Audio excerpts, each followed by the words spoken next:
All right, on trackers, we're deep into the bowels of finger tapping, okay? And we've been doing some different things. When we last left off, we talked about how to switch chords smoothly by varying the position of the tapping hand. And we talked about trying to keep notes in common between chord shapes and just move the position of your tapping hand to totally change chords. We saw some cool examples of that, we saw some cool examples. That is what we did. Anyway, I want to talk about another way to do some smooth chord changes. So I'm going to bring up my screen here. So we talked about varying the position of the tapping hand. Now, the other thing we want to do is make chord changes by varying the position of the fretting hand. And it's the same idea where I want to keep notes in common wherever I can, or as close as possible when I'm making my chord changes. So the example I'm going to start here, again, is with an A minor. So here's our A minor triad. That's the one we've been tapping. You can see this is a push or a tap push hammer situation where we tap, push to the fifth, and then hammer onto the eighth, okay? And that's our A minor triad that we've been working with.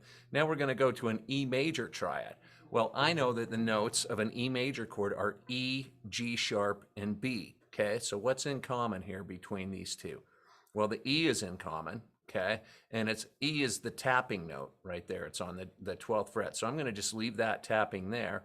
And then I'm going to switch to a G sharp and a B in the left hand. And if I look over here, my left hand here is on A and C. G sharp is a half step lower than A, B is a half step lower than C.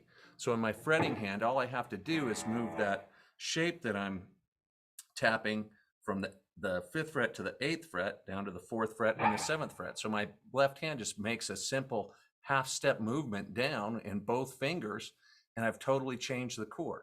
So show you what this looks like. There's the A minor. When I go to the B, I move down. And you'll actually hear the sound of this A minor chord. And then this E chord. You can hear that.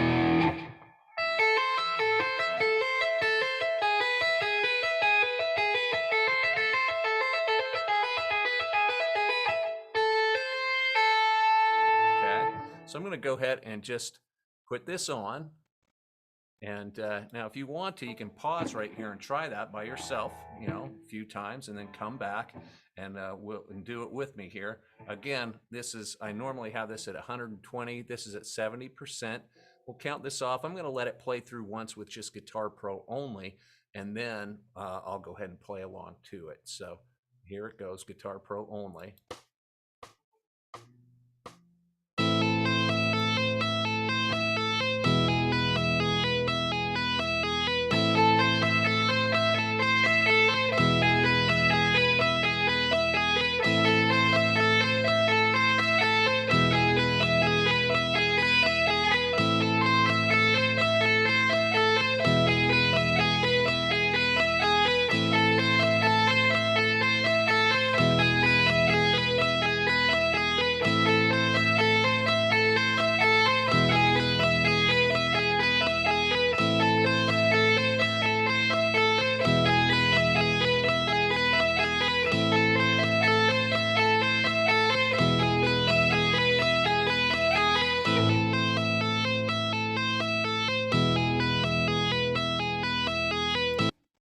Okay, let's listen to what that sounds like at 100%.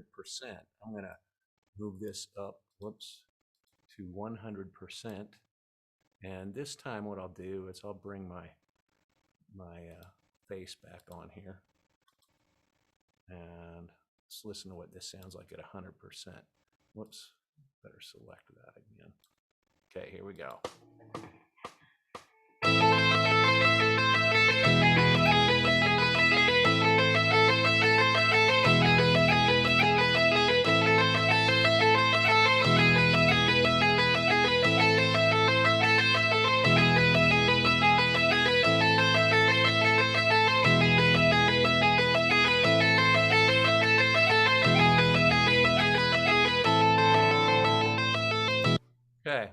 So you can see what that looked like by just simply moving my finger down a half step.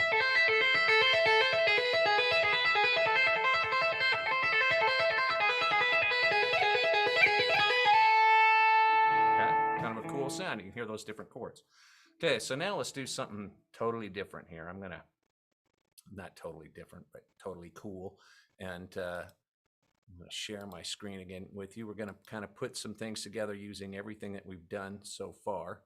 It says exercise number 4, example of various techniques used so far. Now, we've got some different chords in here, and we're going to do the thing where we're using the notes of the chord, okay? And we're going to do some different techniques. You can see this is a 16th note rhythm here. This is the tap, push, hammer, pull rhythm. Tap, push, hammer, pull. All of these are the same. If I look at that, those are all the same repeats as what's going on here. So when I do this on the A minor, my A minor chord, I'm using 12 as the tap, pushing to 5, hammering to 8, pulling off. So this is a nice sound, these 16th notes.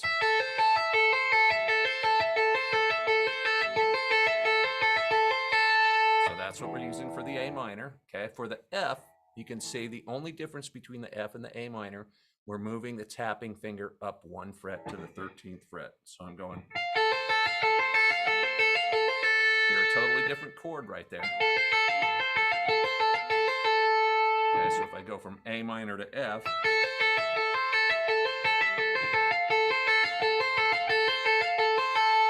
okay, that 1 fret difference. Similar to what we already had up here when we did A minor to F up here, but we're doing it with the 16th note rhythm instead of the triplet rhythm, okay? Now from that F, after we do that F, we're gonna go down to the E that we used in the previous exercise, a positioning from the previous exercise where we go down, index finger comes down to 4th fret, pinky comes down to 7th fret, and the tapping hand moves down as well. So I'm going from here, I'm taking both hands down a half step to get the E, okay? So everything comes down a half step to get the E. Which makes sense because if you move down a half step from an F, you'd be on an E, right? And then I'm gonna go back to the starting position A minor, and my pinky is already in place for the tap on the A minor, and I move my left hand back up half step. Okay, now I'll stop the share here so you can see that nice and close. So the A minor again is going to be, we've got the 16th note rhythm, it's going to be, when I go to the F, I move up 1 half step with my tapping finger. And come down a half step with the tapping finger and with the left hand. And then back up a half step with the fretting hand. So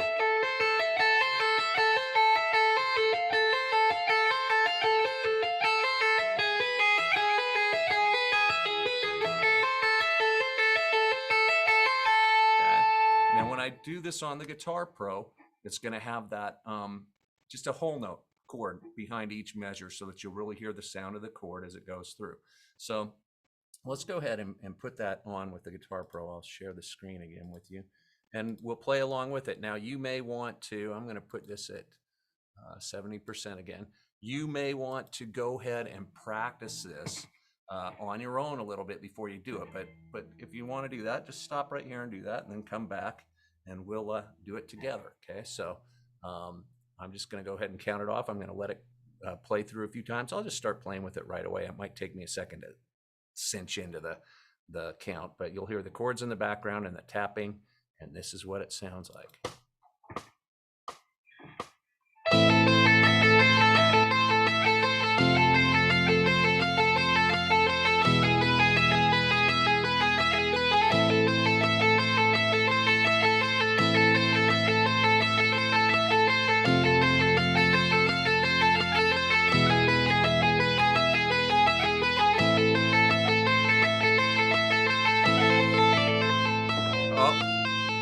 Went went on to the next exercise because I did not tell it to keep repeating. I'm just going to do that a couple more times. Here we go.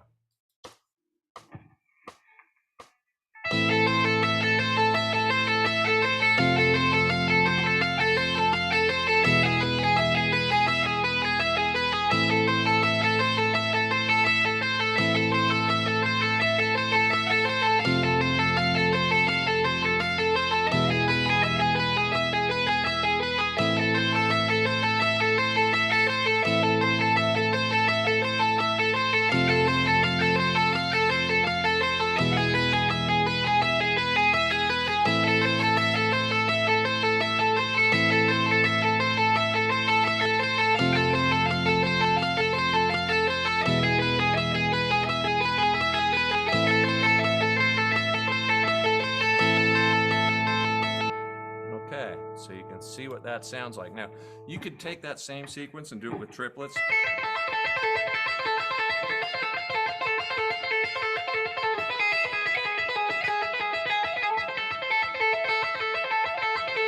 Okay, you wouldn't have to do 16th notes. You can vary that tap, push, hammer, pull, or tap, push, pull, hammer, however you want to do it. But that gives you some cool ideas now, and you can do that. You can do that with any chord. If you have a progression of chords, you can just look at each chord, take its individual notes, and plan out how you want to tap those on the fretboard, and you can come up with some really cool ideas. Okay, we have lots more ideas coming up, so let's try that for now. Come back around, we'll do some more finger tapping on Tracker C in the next one. Take care.